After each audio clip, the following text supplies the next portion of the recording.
Hey guys, what's going on? My name is Gordon Maston, and welcome to another edition of my, well, not another edition, but welcome to my Money in the Bank review for 2016. And tonight, well, this morning, as you will now know, aka last night, whatever you guys want to call it, at Money in the Bank, it was a pretty middle of the road show. But it felt like once we got toward what they really wanted to focus on, which was the point of the card that was like, this is going to be like WrestleMania worthy, and this is going to be like amazing, and this is going to be like expectations, put your expectations to the highest degree they can possibly get, because these guys are going to do some amazing things. Like, once it got to that point, the show really did start to amp itself up. We go from AJ to AJ and Cena was pretty good. I mean, what some guys would basically call a dick measuring contest. I'm better. No, I'm better. Money in the Bank was pretty fun, and Reigns and Rollins totally unexpected. To give you a measure of expectations wise, level of unexpected. I mean, John Cena, Daniel Bryan, 2013 levels of unexpected. I mean, that was what we're talking about there. But you know what? On that note, we'll get there. We will get there. So you know what? I do want to get back. Well, I do want to get into this. But first, before we do, what we're gonna do here first is, you guys know what the drill is. If you don't know already, then let me show you. First, I'm gonna tell you guys about my Twitter, because Twitter is the most social place I will be during WWE events. And tonight, I got called. Like, my friend, the only reason I've known this is because my friend called me over to watch Money in the Bank, and I went over to watch with him, and then I told him where I was. He paused it, just watched the Warriors game, and then continued where he was from, where we both were from there. Paused it, and then we just went on and watched the rest of it. And I eventually got home early this morning. And this is my plan to review it now. But yeah. But I mean, like I was saying, Twitter. At a Fight Maston Fight, take the last T off of the second fight, and you'll find me on Twitter. You can either search Gordon Maston as well, and you will see everything I had to say about the show that I did tweet about. Just to see on Pulse Review that much. Check it out. My Wrestle Talk from yesterday. I made a couple of tweets because I was pretty busy, and then I basically just made this one a couple minutes ago, about 6 minutes ago. It's probably a little inaccurate because I haven't rebuilt this page in a little while, but it said in regards to Dean Ambrose, it's about damn time, which is like a huge understatement because I could have wrote more. But you know what? I'm glad the guy got his due. I'm glad everything went the way he needed it to, and I'm glad that we're here now where we are. But you know what? I'm going to get into that and more as we get into this show. So you know what? Let's talk about it. And we're going to go with the pre-show first. So we're going to go with Febreze, Tyler Breeze, and Fandango, or as the WWE has dubbed them, Breezango. I mean, Breezango. Whatever they've dubbed them, either way, yeah. So this match kicks off, and apparently Breeze and Fandango used tanning beds to, get tan, and apparently Goldust messed with the trigger or whatever, and basically had them sunburned. And they basically, I hate to say they lost this match because of dirty tactics, because of Goldust, but it's just like, it kind of is that way. So I guess for the next couple weeks, Fandango and Tyler Breeze will be repping sunburns. I guess maybe the next week and a half or so. I don't know, dude. This is just like, I can't even complain that Febreze lost. Like, this is the thing. It is and I'm one of those WWE fans who tries to invest myself in whatever I can. And this I was invested in because I've always had no real serious legitimate issue with Fandango. I've always loved Tyler Breeze going back to NXT. Kind of knew this is what he would become. We kind of all had the expectation that this is what it would be. Even Triple H even said in Breaking Ground that this was the expectation we all had for Tyler Breeze. Well, not this is the expectation we had for Tyler Breeze. He's like, it's tough to make it on the main roster. And he's like, Breeze is putting so much work down here. He's like, I'd hate to see it. He basically said, I hate to see that go to waste. And he basically told him without telling him, you won't get very far with what you put together, because what you put together was basically made for Full Sail University. With that being said, we're gonna move. We're gonna move on because Golden Truth gets their first win. I guess. Yeah, I think it's their first win. I don't really know. I don't pay attention to Golden Truth, man. This has just been one ridiculous thing. But I guess they get their first win, and Goldust gets the one with the final cut. I believe he pins Fandango, and that's pretty much about that. Anyways, up next we get the Lucha Dragons versus the Dudleys, and the Lucha Dragons going to get the win. Once again, one of those matches where it's like we're just putting this on because both you guys are really just been getting shoved down the shitter recently. The Dudleys know their place. They basically know they're at this point here to put tag teams over and everything. And I honestly think I don't know. I don't think they would have signed a multi-year deal, but they signed a one-year deal. They're coming up to the tail end of their contract in about 2 months. So I mean, I guess it wouldn't really be logical to have them really do much more, but just put guys over. Maybe get a couple more wins here and there. The only thing I can really tell about with this match is I just love how great the Lucha Dragons are. Like with what's the word I'm looking for? Together with stereo double teams, like the double double toe pick katanas in this match, beautiful. The what do you call it? And it's enough for the drop kicks; those were great. Well, that position, like it's just I'm such a fan of the Lucha Dragons, but then you watch them and you just feel like not Cigar. Kalisto can do so much better on his own, and the man should be a star, and the man should be what Rey Mysterio was. And it looked like they were going that way for a while, but they just steered so far away from it, and it's so sad and so disappointing. But I guess the Lucha Dragons do get the win at the end of the day with what they call what Sin Cara calls that his little swanton now is called the Dragon Bomb, and honestly, I couldn't be happier they named that because when Michael Cole or someone just says swanton and they just call it for the win, like no, dude, that's Jeff Hardy's thing. That's probably totally such a nitpicky thing to do.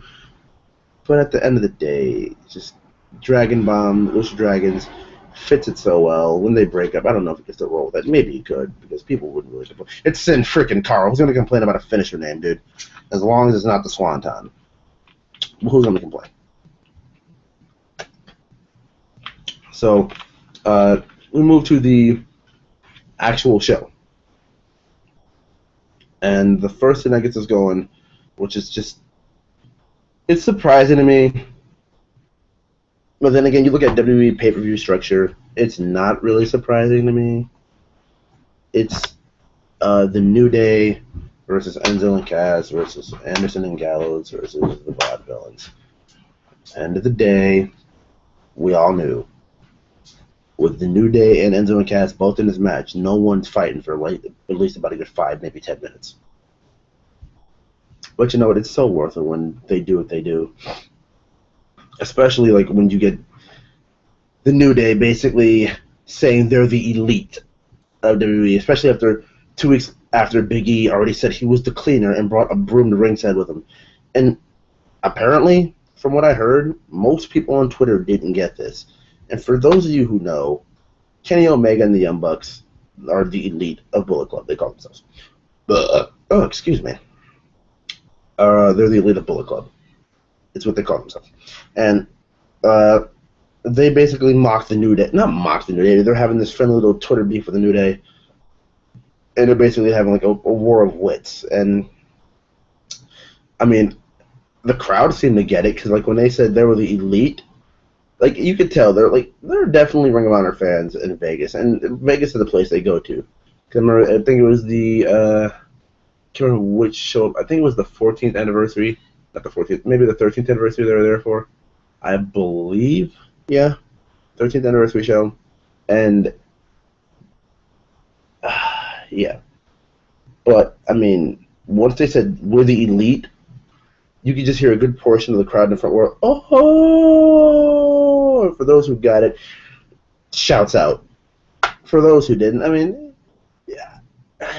It's not really much I can say to you. I can't say, you're an idiot, man. You don't know wrestling. You don't know the Young Bucks. You're kidding him. I can't go there. So, I mean, you got it. You didn't. It is what it is. I mean, it's not like you're missing anything huge. It's just like a little fun thing to keep track of. But, as we move on to the match, I remember when I was doing Wrestle Talk with Matt yesterday, we both said, like, no one can get, like, they couldn't screw this up. They couldn't possibly screw a tag team match as big as this up. I mean, it was fun for what it was. But just the end, I mean, the end really took me out of it. And there was a spot in this match, there was a point in this match where the ref basically, a finisher was hit. I can't remember which one. The ref counted 1, 2, and then I forgot who was covering, but whoever was covering was basically it was the Enzo and Cass thing. It was the Air Enzo thing. Enzo and Cass basically won the match, and Gallows and Anderson basically broke it up. It was a little too late. The ref practically already counted to 3. He was almost on his way to 4. It was like another Eva Marie situation from NXT from like last year, and it just didn't do anything for me. Like it takes away from the match. Especially the ending, which really says, like, they went hardcore to suspend my disbelief on this one. So, because Cass is taking forever to get in the ring, Big E has what's his face? Because the Magic Killer was already hit on Aiden English, but Big E has Carl Anderson already in the air, right? So he has Carl Anderson already in the air. Cass, taking forever to get in the ring, when Luke Gallows runs up, gets big booted. But Cass's momentum carries him over the top rope, which in any ordinary situation, it doesn't carry him over the top rope. And like they were waiting for about a good 10 seconds for Cass to get in and him to charge, for Cass to get in the ring and charge Luke Gallows. So they really kind of screwed the pooch on this one, and Aiden English has stayed out for at least about a good 30 seconds after that Magic Killer. So, I mean, they basically Triple H on Booker T his ass. So, with that being said, after that, and that big ending Kofi spot that they usually do, we move on to, what is this match? Not this match. Aiden English gets pinned, and the New Day basically brags, we told you. And they move ever so much closer to one of my favorite tag teams of all time since I've been watching wrestling. Paul London and Brian Kendrick for the longest reigning tag team championship reign. And, I mean, if New Day breaks it, I don't really have any gripes. I really won't. Okay, so we move on here. And I believe the next match was, I don't even remember what these matches were in order. You know, I'm gonna go with this. Baron Corbin versus Dolph Ziggler. Didn't want to see the match again. Wasn't that bad. I have to say my favorite moment in the match was, like, one of my favorite moments was the deep six spot where Ziggler tripped over the stairs like a clumsy idiot, and then got deep sixed outside the ring. But basically, Baron Corbin did win with the end of days. He won pretty clean. Ziggler basically made a mistake. Corbin capitalized. 1, 2, 3. Corbin gets the win. Squeaky clean as that. And you know what? There's a backstage segment that happened here, and I thought about it. Maybe I was gonna skip over it, but I couldn't, dude. I couldn't. Up next was not Baron Corbin, was Dolph Ziggler. I'm sorry, yeah. Dolph Ziggler. Wait, why am I saying Dolph Ziggler? Kevin Owens, Chris Jericho, and Alberto Del Rio. And then Jericho was cutting a promo, basically. Owens interrupted, and then... No, actually, Owens was doing something. I think it was either Owens or Jericho doing something. One of them interrupted, and then... Yeah, it was Jericho who interrupted. It was Kev at first. And then it's like, you got something to say, blah, blah, blah. And they just basically start going back and forth at it about Jericho's ego and everything, and Del Rio comes up and Kevin's like, hey, you gotta call one of us Pero? Because you say Pero every week. You call one of us, like, you basically call us dogs. Like, are we a dog to you? Like, I don't understand. This is basically Kevin going back at him, and then it's Jericho.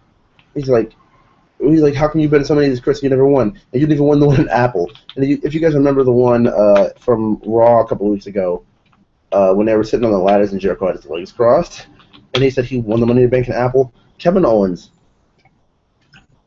remembers these things and brings them up and just makes you look stupid when he mentions them because they came out of your mouth in such a, like, it just, Absolutely amazing, dude. Kevin Owens is the man. But you know,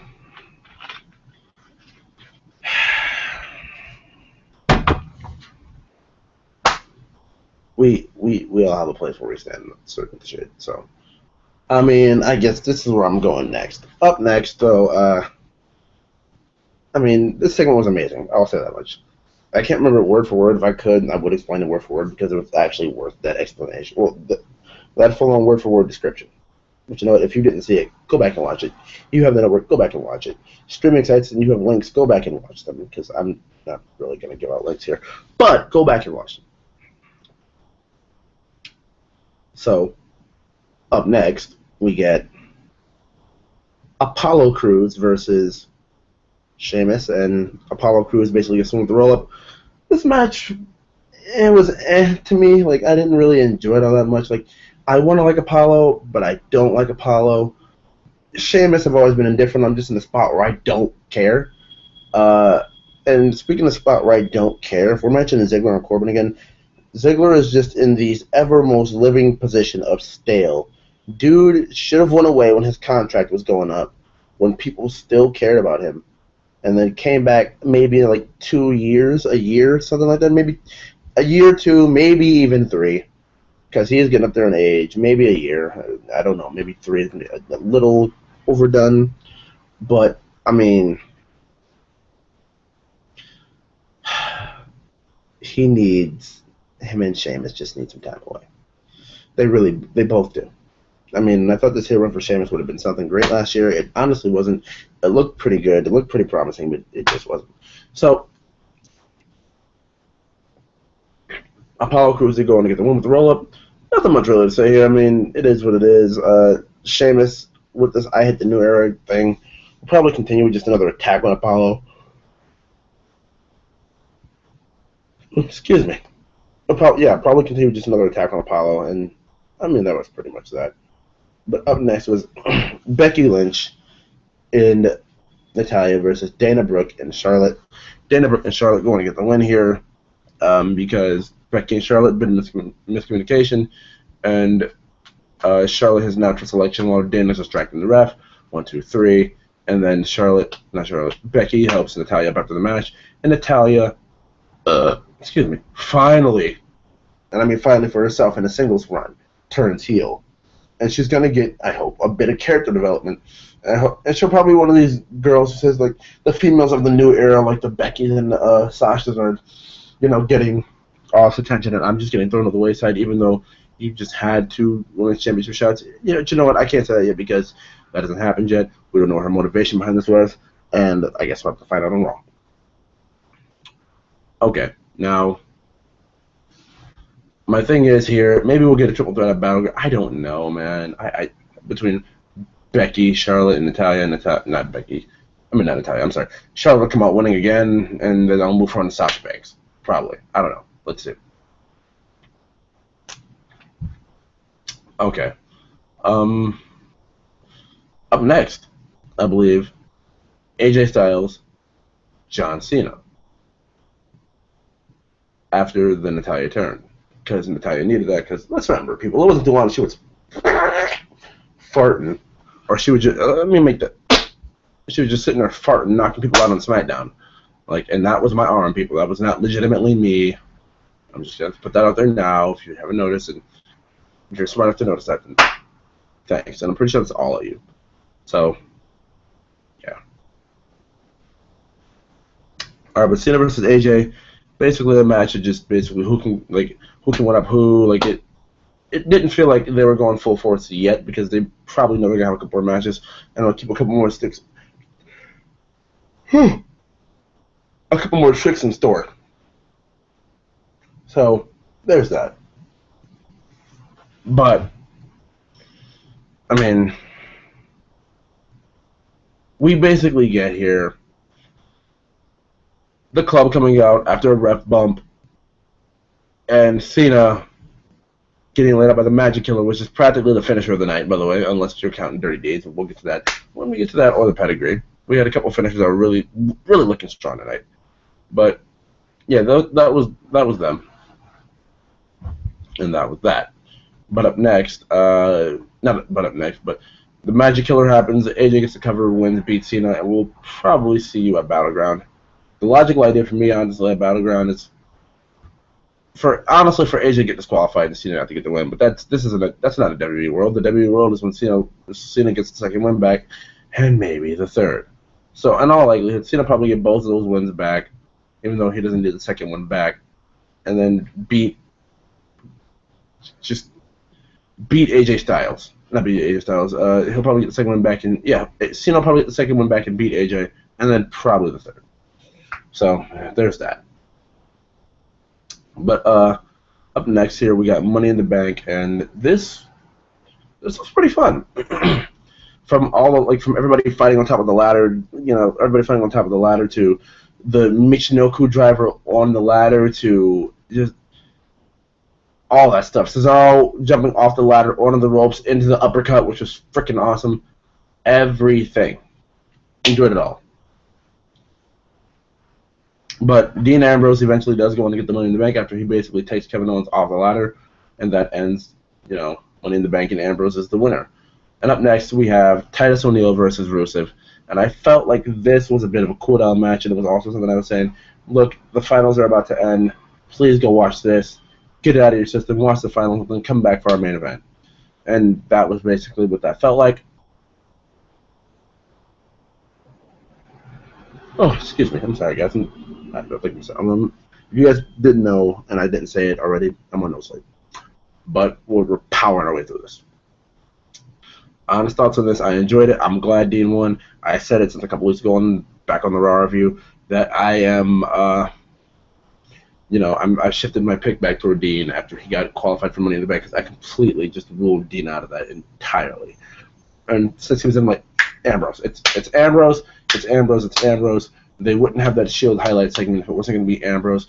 And you know what? This is awesome. This is absolutely awesome because what it sets up for, by the way, and I didn't even say it, by the way, Titus O'Neil did get the win. Not Titus. Please, I don't want to discourage anybody. Rusev got the win. With the accolade made Titus tap out. And that was pretty much it. There's not really much more about this match I want to talk about. And yeah, that's pretty much that. But up next is the main event, which is Seth Rollins versus Roman Reigns. Roman Reigns. Yeah, that's about right. And Seth basically beats Roman with like 3 pedigrees, but one in between, like there was one that he went for the spear, and like Roman goes for the spear, he catch you. He went for the spear. Seth caught him, like stepped back, grabbed the arms, caught him, pedigreed him, and that was that. So you know what? I really like that spot. I really like how well thought through that was, and WWE did a great job on that, on their part of that. So there you go. But I'll say this much. I will say this much. I did not expect, and I don't think anybody else did, Rollins to win clean. No one did. I don't care who you are. You did not expect Rollins to beat Reigns clean as a whistle. But you know, it happened. It happened with a mic bump. I mean, with a ref bump. Like it didn't happen. And yeah.